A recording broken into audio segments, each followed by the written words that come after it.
Il y a un prix à payer pour se marier. Il y a un prix à payer pour travailler. Il y a un prix à payer pour voyager. Il y a un prix à payer pour avoir l'onction. Il y a un prix à payer pour être prospère. Tout ce que nous désirons sur cette terre des hommes, il y a nécessairement un prix à payer. Donc, tu veux que tu rendes ton nom grand, il y a un prix à payer. Et nous avons vu hier que Dieu a dit à Abraham de partir de la maison de son père, de quitter sa patrie, de quitter son pays. Nous avons dit hier qu'il fallait rencontrer Dieu et entendre sa voix et obéir à cette voix. Et quand tu as traité ton origine, parce que c'est l'origine qu'il faut d'abord traiter, et j'insiste là-dessus. Peut-être certaines personnes n'étaient pas là hier, j'insiste là-dessus. Il faut traiter ton origine, informe-toi, renseigne-toi. Comment ton père et ta mère se sont mariés, comment ils ont vécu, comment ils ont évolué. Vous savez, même en médecine, quand tu vas à l'hôpital, on te demande, est-ce que ton père vit? Ou alors s'il est mort, de quoi est-il mort? C'est très important. Donc ton origine compte. Vous allez voir que même dans la Bible, toutes les origines, que ce soit Noé, que ce soit Abraham, que ce soit Jacob, que ce soit Isaac, que ce soit tous ceux que vous voyez, vous pouvez nommer dans la Bible, leur origine les ont rattrapés. Abraham a menti, son fils Isaac a menti. Et ils ont menti dans le même pays. Si vous lisez bien la Bible, c'est le même endroit où Abraham a menti là. C'est là-bas que Isaac a menti. Abraham a prié 25 ans. Avec 25 ans avant d'avoir un enfant. Son fils Isaac a prié pendant 19 ans. Pour avoir un... Il avait 40 ans quand il s'est marié. Et lorsque sa femme mettait son premier fils, ses jumeaux là au monde, il avait maintenant 60 ans. Tu fais 60, moins 40, ça fait 20. Mais à la naissance, là, ils ont fait au moins 9 mois d'enfance. Donc, cette grossesse là, enlève 1 an dedans. Ça fait 19 ans. Qu'il a prié pour Rebecca. Que Dieu lui a donné. Que son père lui a donné. Où il y a une prière qui a été faite selon les règles de l'art. Mais il a dû mettre 19 ans pour avoir enfant. Mais parce qu'à l'origine, la stérilité règne dans la famille et d'Abraham et même de sa maman, Rebecca. Donc il faut traiter ton origine. Va dans ta famille. Ton origine compte dans la vie que tu mènes sur cette terre et avec Jésus. Avec Jésus, il y a un travail à faire, il y a un prix à payer. Luc 9, 57 à 62. Et pendant qu'ils étaient en chemin, un homme lui dit, Seigneur, je te suivrai partout où tu iras. Jésus lui répondit, les renards ont des tanières et les oiseaux du ciel ont des nids. Mais le Fils de l'homme n'a pas un lieu où il puisse reposer sa tête. Il dit à un autre, suis-moi. Et il lui répondit, Seigneur, permets-moi d'aller d'abord ensevelir mon Père. Mais Jésus lui dit, laisse les morts ensevelir leurs morts, et toi va annoncer le royaume de Dieu. Un autre dit, je te suivrai, Seigneur, mais permets-moi d'aller d'abord prendre congé de ceux de ma maison. Jésus lui répondit, quiconque met la main à la charrue et regarde en arrière n'est pas propre au royaume de Dieu. Nous avons là 3 catégories de personnes qui voulaient suivre Jésus. Et à chaque catégorie de personnes, il y avait une préoccupation. La première personne, sa préoccupation, bien-être. Très souvent, on suit le Seigneur, on veut, ah d'accord, merci, on veut le bien-être. On veut d'abord que tout soit réuni. Il y en a qui disent, c'est quand je vais avoir bon mari, je vais avoir bon travail, je vais avoir une bonne situation, puis je vais venir maintenant à l'église. Jésus dit non, regarde, les renards là, ils ont leur tanière. Les oiseaux ont leur nid. Mais le Fils de l'homme, partout où il arrive, il dort. Et tout à l'heure, je vais vous dire ce que Jésus voulait dire par là. Ça ne veut pas dire que quand tu es dans le Seigneur, tu ne vas pas avoir une maison. Non. Mais il veut dire par là que ce n'est pas ça qui est la condition d'abord pour suivre le Seigneur. Ça ne doit pas être une condition pour venir à l'église. Ah, mais moi, ma situation n'est pas encore bien. Tu veux qu'elle vienne à l'église. Ma vie n'a pas encore changé. Tu veux qu'elle vienne à l'église. Depuis là, je suis venu me chercher. Je n'ai pas encore eu une maison au pays. Tu veux qu'elle vienne à l'église. Pourquoi tu as fait l'église là? Non. Dieu d'abord. La deuxième catégorie de personnes, c'est quelqu'un qui voulait aller enterrer d'abord son père. Amen. Jésus dit, laissez les morts enterrer leurs morts. Une fois que le Seigneur t'a pris, il y a un prix à payer. Il y a des choses que tu dois abandonner pour laisser place à Dieu. La troisième catégorie de personnes qui voulaient suivre Jésus et qui devaient aussi payer un prix, c'est une catégorie qui voulait d'abord s'occuper des gens de sa maison. Papitou n'a pas encore mangé. Mon chéri, son plat préféré, je n'ai pas encore fait. Pasteur, tu peux attendre. Non. Jésus, d'abord. C'est vrai qu'aujourd'hui, il y a l'évangile qu'on prêche. Vous voyez, on a un peu dilué l'évangile. Moi d'abord, et puis après le Seigneur. Non. C'est le Seigneur d'abord. Le Seigneur d'abord. C'est pas ta famille d'abord. Et il va mieux le dire dans Luc chapitre 14, le verset 25 à 27. Il dit, des grandes foules faisaient route avec Jésus. Il se retourna et leur dit, on continue. Si quelqu'un vient à moi, s'il n'est pas son père, sa mère, sa femme, ses enfants, ses frères et ses soeurs, et même à sa propre vie, il ne peut pas être mon disciple. Tu ne peux pas quitter la maison de ton père. Tu ne peux pas être le disciple de Jésus.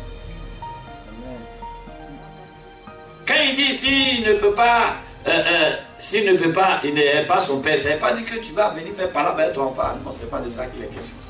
Mais il veut dire que c'est une question de préférence. Jésus veut dire que si tu préfères ton père plus que moi, toi et moi on ne peut pas marcher ensemble. Donc, la grandeur que tu cherches, tu ne vas jamais avoir ça. Parce que c'est lui qui rend grand. Qu'est-ce que tu as abandonné? Et nous allons maintenant dans Marc chapitre 10, Jésus donne la réponse. Marc 10, verset 28 à 30. Pierre s'est mis à lui dire, voici, nous avons tout quitté et nous t'avons suivi. Jésus répondit, je vous le dis en vérité, il n'est personne qui, ayant quitté, à cause de moi et à cause de la bonne nouvelle, sa maison, ou ses frères, ou ses soeurs, ou sa mère, ou son père, ou ses enfants, ou ses terres, ne reçoivent au centuple présentement dans ce siècle-ci des maisons, des frères, des soeurs, des mères, des enfants et des terres avec des persécutions et dans le siècle à venir la vie éternelle. Amen. Il y a un coefficient multiplicateur qui est égal à 100. C'est par ça que Dieu multiplie tout ce que tu abandonnes. Donc nous allons revenir maintenant à Genèse avec Abraham. Quels sont les prix que Abraham a payés pour atteindre la grandeur que Dieu lui a promis? Dieu a promis la grandeur à Abraham. Mais est-ce que en même temps que Dieu lui a promis la grandeur, Abraham a eu la grandeur? Non. Premièrement, il y a ce qu'on appelle le prix de l'obéissance et de la foi. Genèse 12, verset 4 et Genèse 15, verset 6.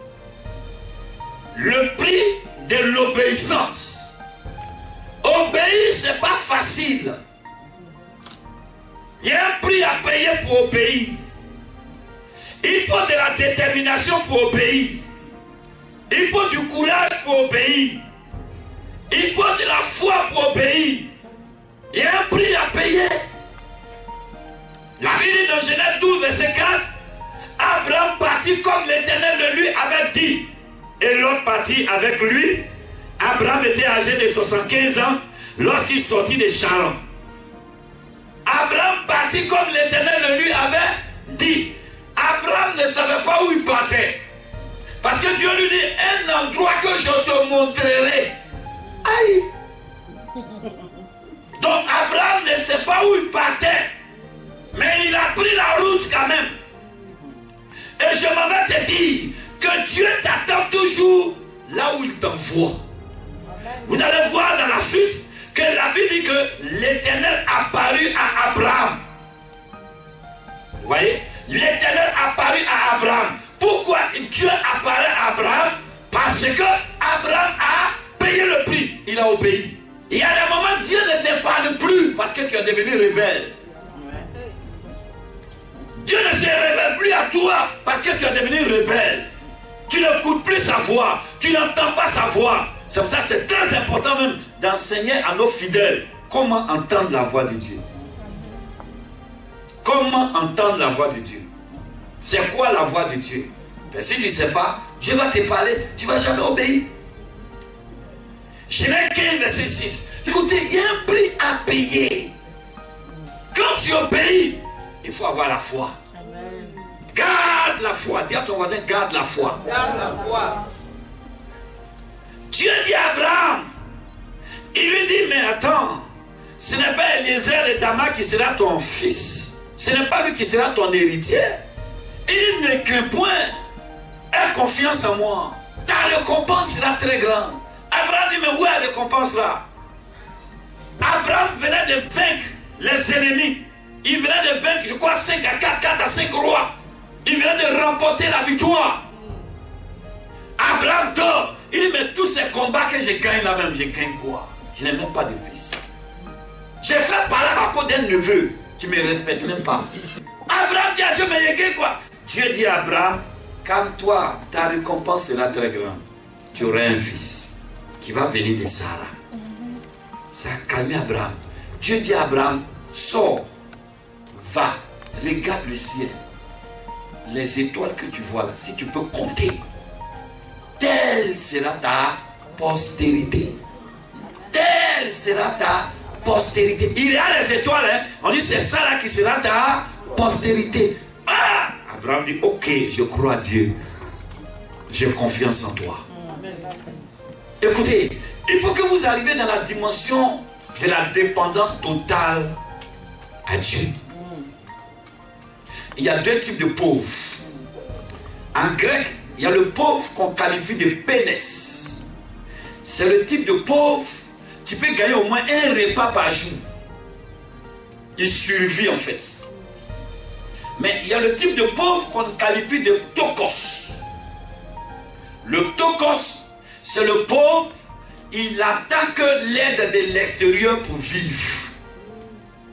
Ça veut dire que tant que l'extérieur ne lui a rien donné, il ne peut rien faire. C'est de cette dépendance-là que Jésus cherche. Quand il dit heureux les pauvres en esprit, il veut dire en toutes circonstances, fais confiance à Dieu. Attends l'aide de l'extérieur, mais n'attends rien de toi-même. N'attends rien des gens qui sont autour de toi, mais attends ce qui va venir de Dieu. Et Abraham a dit à Dieu, je reconnais. C'est vrai, je suis vieux. C'est vrai, Sarah est vieille.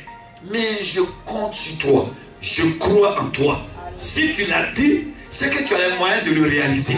Si tu l'as dit, je vais attendre, je vais persévérer, je vais marcher avec toi, je vais continuer la marche. Il y a un prix à payer pour persévérer, pour demeurer dans la foi. Il y a un prix à payer. Il y a des choses qui vont t'arriver. Et en réalité, lorsque le diable nous attaque, c'est pour que nous perdons la foi. Rien d'autre. Il va attaquer ton foyer pour que tu perdes la foi. Il va attaquer ton travail pour que tu perdes la foi. Il va attaquer ta destinée. Tes enfants vont être impolis. Tes enfants vont déconner. Tu pars, tu donnes instruction. Personne ne respecte. Rien que pour que tu perdes la foi. Hier, je vous ai dit quoi? Satan, Jésus a dit à Luc, à Simon, Satan vous a réclamé pour vous cribler comme du fromage. Mais j'ai prié afin que ta foi ne défaille pas. Il n'a pas dit afin que tu sois malade, afin que tu ne sois pas malade, afin que tu sois pas... Il dit afin que ta foi ne défaille pas. Parce que si ta foi est touchée, c'est fini. Et il y a un prix à payer pour que ta foi ne tombe pas en faillite. C'est la persévérance. C'est le courage. C'est de tenir ferme. 7 fois le juste tombe, 7 fois l'Éternel le relève. La situation dans laquelle tu es n'est pas impossible à Dieu. Dieu n'a pas de limites. Jaébet était confronté à une limite. On lui a donné un nom qui le faisait souffrir. Il est allé devant Dieu et dit, Dieu, c'est pas comme ça moi je te connais. Je suis issu de la tribu de Judas, une tribu de louanges. Tu es trop dangereux Dieu, tu es trop puissant Dieu, tu es trop merveilleux Dieu. Tu n'es pas limité. C'est vrai, tu as dit que la femme va accoucher avec douleur. Mais moi je ne suis pas femme. C'est pas moi qui devais accoucher avec douleur. Le nom que ma maman m'a donné, c'est elle qui a donné. Mais toi Dieu, tu peux donner un autre nom. Je veux voir ta main. Si je vois ta main dans ma vie, alors je reconnaîtrai que... Il dit, il n'a même pas peiné. Point d'interrogation, donc 3 points de suspension avec point d'exclamation. En orthographe, en grammaire, on nous a dit que quand il y a quelque chose comme ça, c'est que la personne n'a pas fini de parler. Et puis on l'a interrompu. Dieu a interrompu Jaébet, parce que Jaébet était en train de lancer Dieu, il était en train de glorifier Dieu, il était en train de qualifier Dieu, malgré qu'il souffrait, malgré que ce nom qu'on lui avait donné lui faisait pleurer, lui faisait connaître des échecs.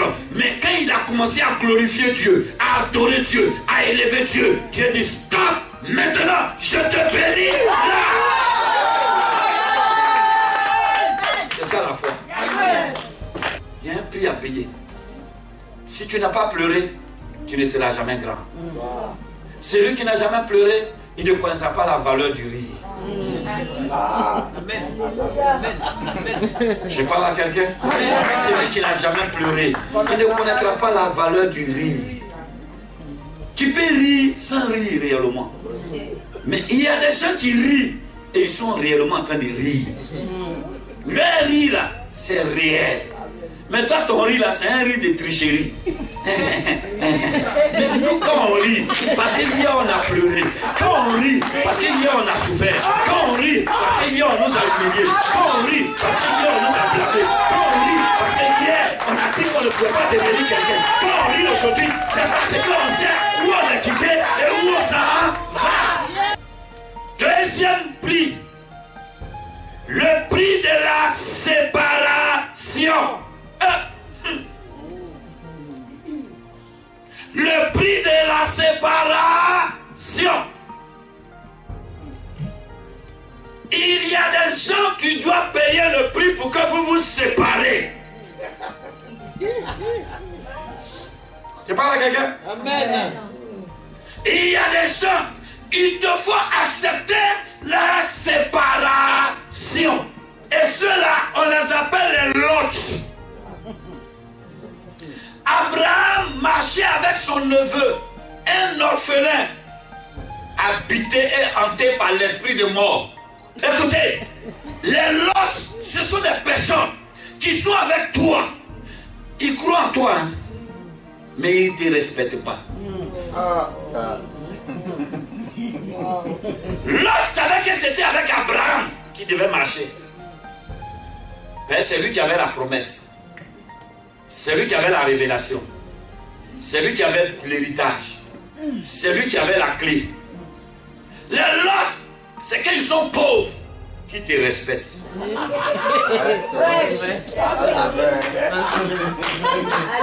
attends quand l'autre va devenir riche. Attends quand l'autre va avoir travail. Attends quand l'autre va se marier. Attends quand l'autre va commencer à avoir un peu de voiture. L'autre va te dire, toi et moi on est la même chose. Tu as voiture, j'ai voiture. Tu pries, je prie. Tu lis la Bible, je lis la Bible. Mais c'est qu'elle là t'oublie, c'est qu'on n'a pas la même grâce. L'autre, c'est toi qui fais pas là. L'autre, tu ne sais pas où on est quitté.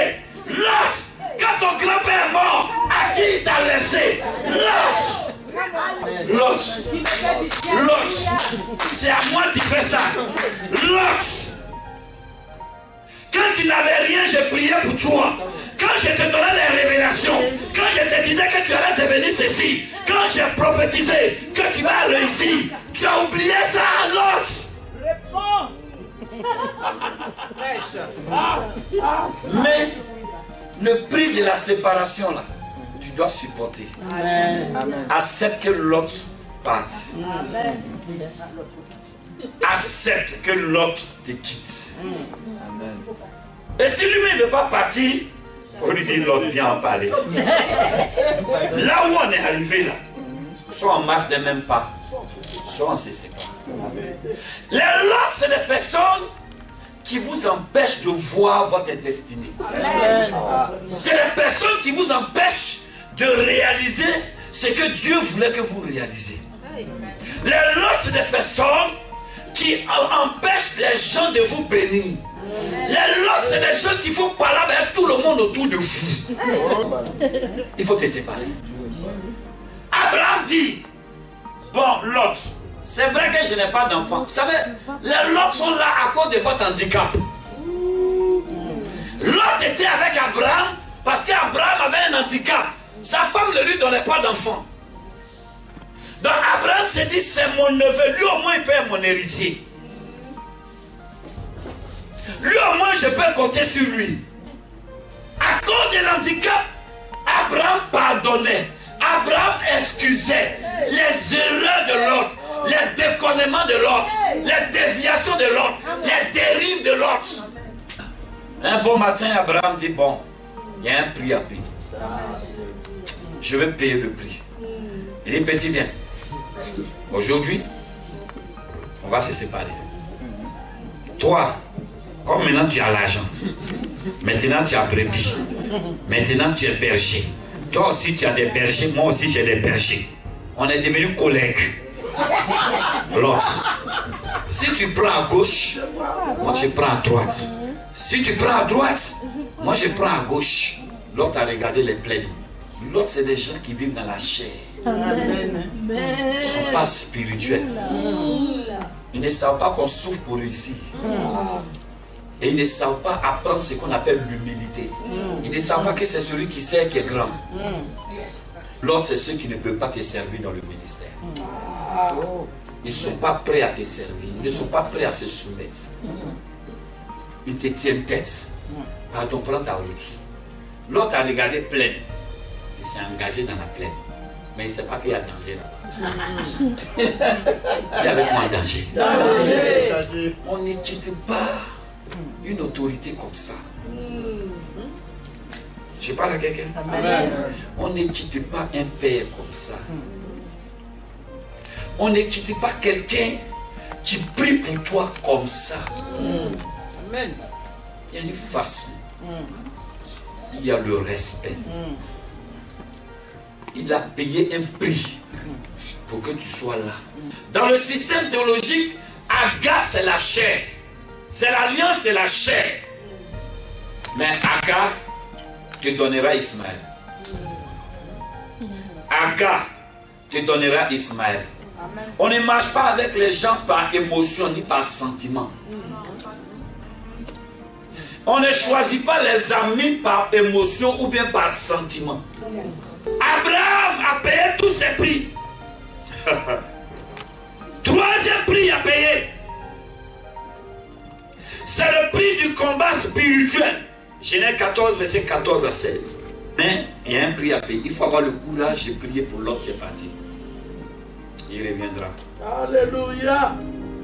Il y a des fils qui vont partir, mais qui vont revenir. Amen. Le fils prodigue, le père était en prière.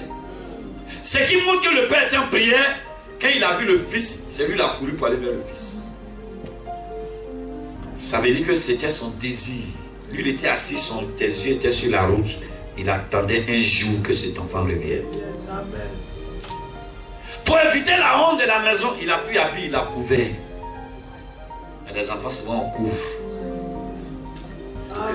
Pour que ça ne soit pas toi-même ta propre honte. Ce n'est pas une faiblesse. C'est un prix qu'on paye pour l'honneur du royaume. Amen. Amen. Il y a des gens qu'on couvre. Il y a des gens qu'on couvre. On ne vous expose pas. On vous couvre pour l'honneur du royaume. Pour mon honneur. Pour l'honneur de l'église. On vous couvre. Tu veux la renommée, il y a un prix à payer. Tu veux la bénédiction, il y a un prix à payer. Tu veux la prospérité, il y a un prix à payer. Le combat spirituel. Abraham apprend que Lot est fait prisonnier. Lot n'est pas à lui. Lot était rebelle contre lui. Lot ne l'a pas respecté. Les serviteurs de Lot ont pas parlé avec lui, ses serviteurs. Mais lorsque Abraham apprend qu'ils sont en danger, lorsque Abraham apprend qu'il y a un problème, la Bible dit Abraham va prendre 318 hommes qui sont nés dans sa maison. Et Abraham va en guerre. Et Abraham ramène tout le monde. Il ramène les parts, il ramène les hommes, il ramène les biens, il ramène les richesses. Amen. Je veux qu'on lise le passage. Dès qu'Abraham eut appris que son frère avait été, et là on dit son frère, avait été fait prisonnier, il ama 318 hommes, 318 de ses plus braves serviteurs, nés dans sa maison, et il poursuivit les rois jusqu'à Dan. Continue, verset. Il divisa sa troupe pour les attaquer de nuit, lui et ses serviteurs. Il les battit et les poursuivit jusqu'à Shoba, qui est à la gauche de Damas. On continue. Il ramena toutes les richesses. Ensuite, il ramena aussi Lot. Il le ramena. Il ramena son frère avec ses biens, ainsi que les femmes et le peuple. Le combat spirituel t'amène à racheter, à récupérer, à retirer tous tes frères et tes soeurs qui sont dans la captivité. C'est par le combat spirituel qu'on rentre dans la prospérité. Amen. Le combat spirituel est très important pour l'enfant de Dieu. Abraham est le vrai modèle du croyant. Abraham est le vrai modèle de chrétien que Jésus recherche. Combien de personnes peuvent prier pour d'autres? Combien de personnes peuvent faire le combat spirituel quand notre frère est en danger? Aujourd'hui, quand un est en danger, on commence à le tuer, à l'achever. Au lieu de se mettre en groupe pour dire, lèvons nos voix vers le Seigneur, lèvons nos mains vers le Seigneur pour intercéder, pour prier, pour que ce frère ne meure pas, pour qu'il ne tombe pas, pour qu'il ne reste pas dedans. Mais qu'est-ce qu'on fait? On l'abat. Nous sommes devenus une armée. Nous abattons. Moi, quand je regarde les films américains, même cadavres d'Américains, on ne laisse pas sur le terrain. Mais nous les chrétiens, on dit tel frère est tombé. Ouh là là. Est-ce que tu as vu ce qui s'est passé? Tu as entendu, non? Tu as vu, non? Moi-même là, je suis témoin. Un jour j'étais là. Dieu confond toujours nos détracteurs. Amen. Dieu confond toujours ceux qui nous attaquent. Ne tuons pas les guerriers. Ne tuons pas les héros. Quand quelqu'un sert Dieu, il faut l'encourager. Il faut prier pour lui. Les fidèles doivent prier pour le pasteur. Les fidèles doivent prier pour la femme du pasteur. La chose la plus difficile au monde, le métier le plus difficile au monde, c'est le fait d'être femme de pasteur. Combien on priait tant pour prier pour la femme du pasteur? Le combat spirituel, c'est une affaire spirituelle. Ce n'est pas à la chair. Tu veux devenir grand, tu veux avoir une renommée. Il y a des petits secrets que tu dois connaître. Toi, tu prends un jour de jeûne pour ta maman spirituelle. Tu prends un jour de jeûne pour le père spirituel. Tu dis, Seigneur, élève-le dans cette nation. Seigneur, glorifie ton nom dans sa vie. Que tous ceux qui s'élèvent contre lui, Seigneur, soient confondus. Seigneur, que ces détracteurs, Seigneur, se découragent, qu'ils soient dans la confusion totale. Seigneur, bénis son ministère. Seigneur, bénis son ministère. Lorsque tu aides quelqu'un à passer au premier étage, c'est que tu es au rez-de-chaussée. S'il passe au deuxième étage, c'est que tu es au premier. S'il passe au troisième, c'est que toi tu es au deuxième. S'il passe au quatrième, c'est que toi tu es au troisième. S'il passe au cinquième, c'est que toi tu es au quatrième. Donc au fur et à mesure que tu aides quelqu'un à monter, toi aussi tu montes. Abraham a fait le combat spirituel. Combat spirituel, c'est pas une affaire du Nouveau Testament. Hein. Je vous ai dit, tout ce que vous voyez dans le Nouveau Testament, c'est dans l'Ancien Testament et c'est dans la Genèse. Combat spirituel. Il y a un prix à payer. Abraham s'est levé la nuit. On ne combat pas dans la pleine journée. On combat la nuit. Les grandes victoires s'obtiennent dans la nuit. Jacob a gagné sa bataille la nuit. Gédéon a gagné sa bataille la nuit. Jésus a marché sur l'eau à la 4e veille. C'était la nuit. Les grandes victoires se gagnent la nuit. Oh, tu dors. Tu dors, tu t'es levé à 8h, 10h, 11h pour se faire. Tu dors seulement. Tu n'es pas prêt à payer le prix. Quand on dit programme de nuit, tu n'es pas intéressé. Tellement sommeil est doux pour toi. Et pourtant, tu veux avoir une renommée. Tu veux que Dieu rende ton nom grand. Mais tu ne sais pas qu'il y a un combat. Tu veux devenir grand. Mais le diable ne veut jamais que tu deviennes grand. Tu veux devenir grand. La sorcellerie de ta famille ne veut pas que tu deviennes grand. Tu veux devenir grand. La divination ne veut pas que tu deviennes grand. Tu veux devenir grand. L'enchantement ne veut pas que tu deviennes grand. Tu veux devenir grand. Il y a un homme fort dans ta famille. Il dit que c'est de lui on doit parler. Tant que lui n'est pas mort dans le village, on ne doit pas parler de toi. Ils ont fait des sacrifices. Ils ont fait beaucoup de choses pour que toi, tu ne puisses pas émerger. Il y a un combat. Il y a un combat. Tu dois te lever. Le 4e prix. Le prix de la reconnaissance. Le prix de la reconnaissance. Être reconnaissant, là, ce n'est pas facile aussi. Hein. Vous savez, tout ce que je suis en train de dire, prix à payer là, c'est des choses qui sont difficiles à faire. Il y a un prix à payer pour être reconnaissant. Tu as l'argent pour payer 10 là. Il faut être reconnaissant. C'est pas moins de reconnaissant que tu ne payes pas 10.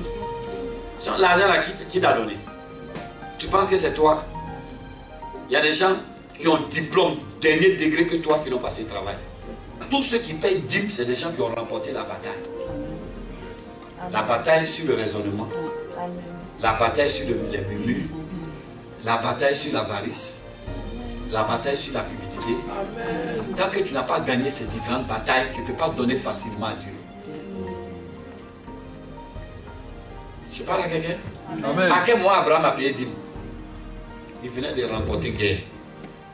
Tant que tu n'as pas gagné une guerre, tu ne peux pas payer 10. Parce que Dieu dit, mets-moi à l'épreuve. Dieu dit, mets-moi à l'épreuve. Et tu vas voir. Si pour toi, je ne menace pas le dévoreur. Dieu veut que tu t'engages. Tu l'engages dans ton combat. Ça vous avez dit que la dîme protège. Mais l'offrande part. 5e prix à payer. Genèse 17, verset 2. Le prix de l'alliance. Tu ne peux pas marcher avec quelqu'un sans être dans une alliance avec lui. Alléluia. Tu ne peux pas marcher avec quelqu'un sans être dans une alliance avec lui. Je m'avais te dire aujourd'hui pourquoi Dieu a ajouté un H au nom d'Abraham. Il s'appelait avant Abraham. Dieu va changer le nom d'Abraham. Abraham veut dire père élevé. Que signifie quelqu'un qui est élevé mais qui n'a pas d'héritier? Que signifie quelqu'un qui est élevé mais qui n'est pas source de bénédiction? Oh, Dieu voulait qu'Abraham soit une source de bénédiction. Il dit, tu seras une grande nation et je te bénirai. Donc, le fait de te multiplier est accompagné de la bénédiction. Maintenant, il dit, je rendrai ton nom grand et tu seras une source. Abba, Père. Abba, pour que tu sois un père d'une multitude. Et il ajoute H au milieu du nom d'Abraham. Et on l'appelle maintenant Abraham.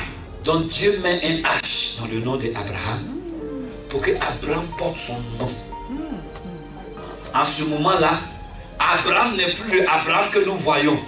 Abraham est maintenant dans une alliance avec Dieu. Donc ce n'est plus Abraham qui agit, mais c'est Dieu qui agit. Quand tu es dans une alliance avec Dieu, ce n'est plus toi qui fais. C'est Dieu qui fait. Alléluia. Ça veut dire qu'il faut une alliance forte avec le Seigneur. Quand tu es dans une alliance avec ton mari, ce n'est plus toi qui fais, c'est le mari qui fait tout maintenant. Donc Dieu devient maintenant le propriétaire d'Abraham. Dieu rentre en Abraham. Or, quand l'Esprit de Dieu rentre en toi, tu es rajeuni. Quand l'Esprit de Dieu rentre en toi, tu es renouvelé. Abraham avait triché à côté. Dieu dit à Abraham, sois un tel. Le prix de l'alliance, c'est l'intégrité. Il faut que tu sois intègre. Regarde, Noé était un homme intègre. Et tu as tissé une alliance avec Noé. David était un homme intègre. Tu es rentré dans une alliance avec David. Écoutez, tous ceux qui sont intègres, tous ceux qui ne renoncent pas à la vocation, tous ceux qui n'abandonnent pas la promesse, tous ceux qui n'abandonnent pas la vision, tous ceux qui sont intègres, Dieu rentre dans une alliance avec eux.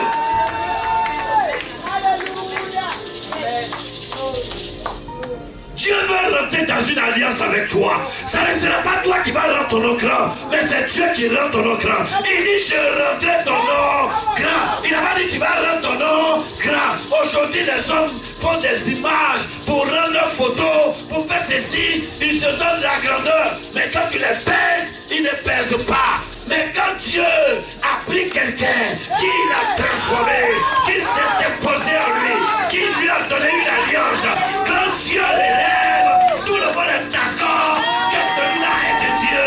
Tout le monde est d'accord que celui-là est de Dieu. Alléluia. Le prix à payer. Rentre dans l'alliance. Il y a un prix à payer. Et une alliance sans souffrance n'est pas une alliance. Une alliance où tu ne pleures pas, ce n'est pas une alliance. Une alliance qui ne te fait pas saigner, ce n'est pas une alliance. Alors, Dieu dit à Abraham, voici le signe de mon alliance avec toi. C'est que tu vas te faire circonciser. Tu vas couper ton prépuce cette année-là. 36 ans. La souffrance. La mort. Donc, pour montrer combien de fois l'alliance, là, quand Dieu est en train de rentrer dans une alliance avec toi, ça fait mal. Oh yes. Ça fait mal. Ça fait mal. Accepte plutôt de rentrer dans cette alliance avec Dieu. Il y a un prix à payer. Ce n'est pas d'amusement que Dieu rentre dans l'alliance avec toi. C'est dans une grande épreuve. C'est dans les situations difficiles. C'est quand tout est fermé sur toi. C'est quand tout est bouclé autour de toi. C'est quand tout le monde t'a rejeté. C'est quand tout le monde t'a blâmé. C'est quand tout le monde dit que tu es fini. Abraham venait de coucher avec Agar. Il venait d'avoir un enfant avec Agar. Abraham avait dévié selon les hommes. Abraham était perdu selon les hommes. On ne pouvait plus rien faire avec Abraham. La promesse n'était plus sur le point de se réaliser. Dieu dit maintenant, Abraham, sois intègre. Marche droit devant ma face. Marche droit devant ma face. Maintenant, je vais changer ton nom. Je vais changer ton nom. Je vais te donner un autre nom. Je vais te donner une autre dimension. Je vais te donner une autre identité. Je vais changer ton nom. Il y a quelqu'un dans cette salle. Tu es sur le point de te donner un autre nom. Dieu va changer ton nom. Il va changer ta situation. Il va changer ta condition. Dieu veut te restaurer. Dieu veut renouveler son alliance avec toi. Je ne sais pas où tu étais tombé, mais je viens te dire ce soir, sois intègre.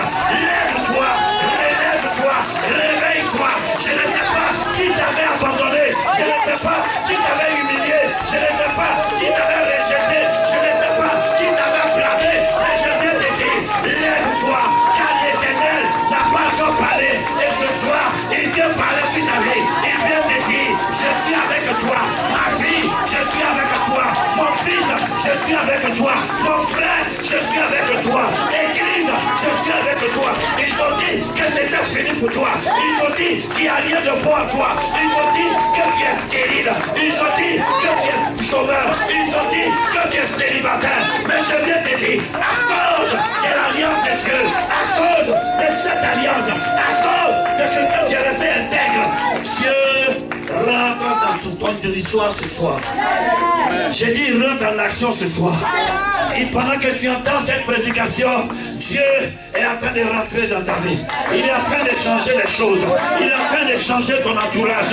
Il est en train de changer les données. Il est en train de changer ton identité. Il est en train de changer ton nom. Et il le changera. Je le connais. Il ne m'a jamais laissé tomber. Écoute, il n'y a pas quelqu'un qui a été humilié que moi. Il n'y a pas quelqu'un qui a été blâmé que moi. Mais l'Éternel m'a secouru. Jusqu'à ce jour, il m'a secouru. Je le connais.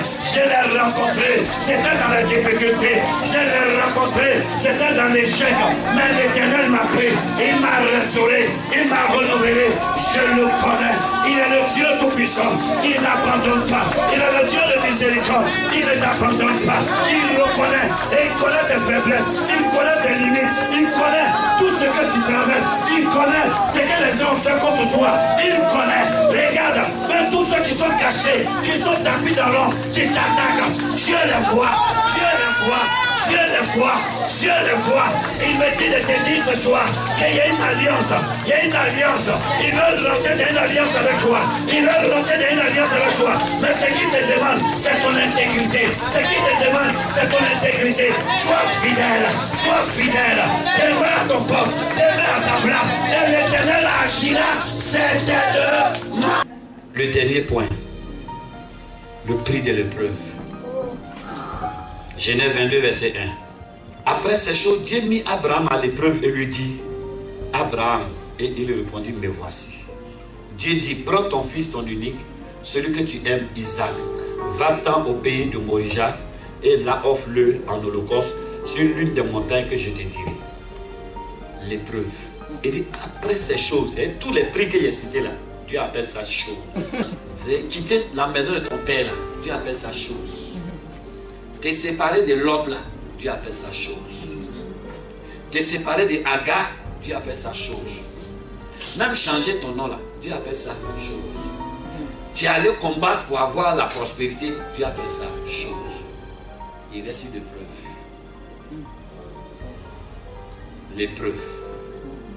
Dieu nomme l'épreuve. Il avait 2 enfants. Si Dieu n'a pas nommé l'épreuve, Abraham allait aller chercher Ismaël pour le donner.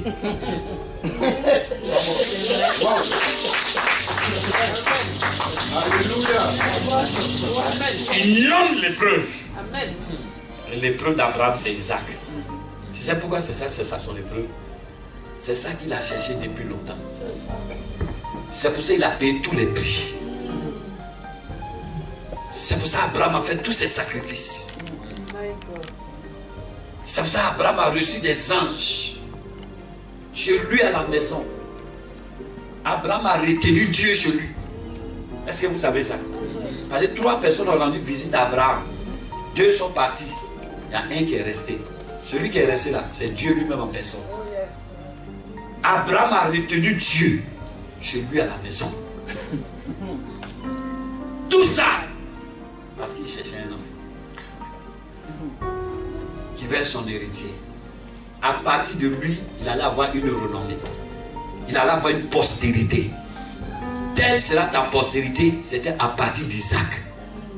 Genèse 21, verset 12. Dieu lui dit, ok, Ismaël est parti, Agar est parti, Lot est parti. Il te reste maintenant Isaac. Envoie Isaac. Donne-le-moi en sacrifice. Épreuve.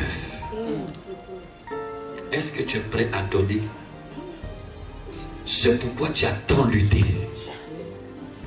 à Dieu. Es-tu prêt à donner ton foyer à Dieu?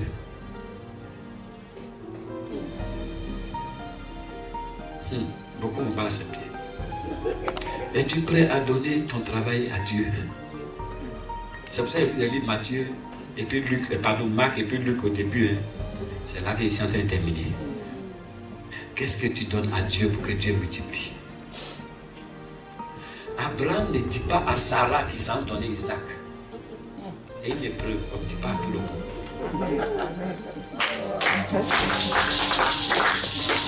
Parce que quand tu es dans une épreuve, que tu dis aux gens, ils vont te décourager.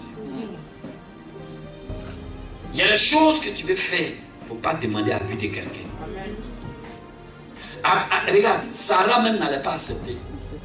Parce que quelqu'un qui a eu un enfant, ménopausé 2 fois. Ménopausé 2 fois. Et puis elle s'est débrouillée, puis l'enfant est venu. Et puis on va lui dire, l'enfant, on s'en a donné un sacrifice.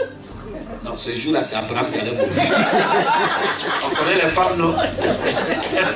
Aucune femme ne peut accepter ça. C'est pas tout on dit. À ton meilleur ami, à ta femme, même à ton mari, c'est pas tout on dit. Abraham prend Isaac. Même à ses serviteurs, il leur dit, restez en bas ici. Et Abraham voulait montrer à Dieu qu'il l'aime. Abraham voulait montrer à Dieu qu'il est reconnaissant. Abraham voulait montrer à Dieu qu'il était mort et Dieu l'a ressuscité. Abraham voulait montrer à Dieu que même si son fils meurt, s'il est vieux là, il lui a donné un enfant, c'est que le petit là, s'il meurt, Dieu va le ressusciter. Amen. Abraham a pris Isaac. L'offrande part. L'offrande parle dans la main d'Abraham. Il y a des offrandes qui partent. Isaac dit à Abraham, mais l'autel est là. Le bois est là. Le feu aussi est là. Mais où est le sacrifice? Parce que le petit sait que quand ça a adoré Dieu, là, il y a un sacrifice. Mais il ne voit pas le sacrifice de lui. Abraham lui dit, Dieu se pourvoira. Jéhovah Jireh. Dieu se pourvoira lui-même. T'inquiète mon petit. Mais Abraham a montré tellement l'obéissance à Dieu que Dieu a donné un cœur d'obéissance à son fils. Abraham n'a pas forcé Isaac. Mais Isaac a copié son père. Donc il s'est laissé pousser sur l'autel. Est-ce qu'il y a des fidèles aujourd'hui qui peuvent être le sacrifice sur l'autel pour leur père spirituel? Il y a épreuve quand tu as tout donné et que ce qui te reste le dernier, là, on dit qu'il faut donner. Il y a épreuve quand tu as fait beaucoup d'efforts et puis maintenant on te dit fais encore un dernier pas. Il y a épreuve quand tu as pardonné, puis on a fait un dernier dégât. Et puis on dit il faut pardonner. C'est une épreuve. Celle-là on dit épreuve. Est-ce que tu es prêt à faire des sacrifices au-delà de ce que tu as déjà fait ce soir? Il y a un prix à payer pour entrer dans la grandeur. Il y a un prix à payer pour avoir un grand nom. Tous ceux qui ont atteint cette dimension de grandeur ont payé tous ces prix que je suis en train de vous citer.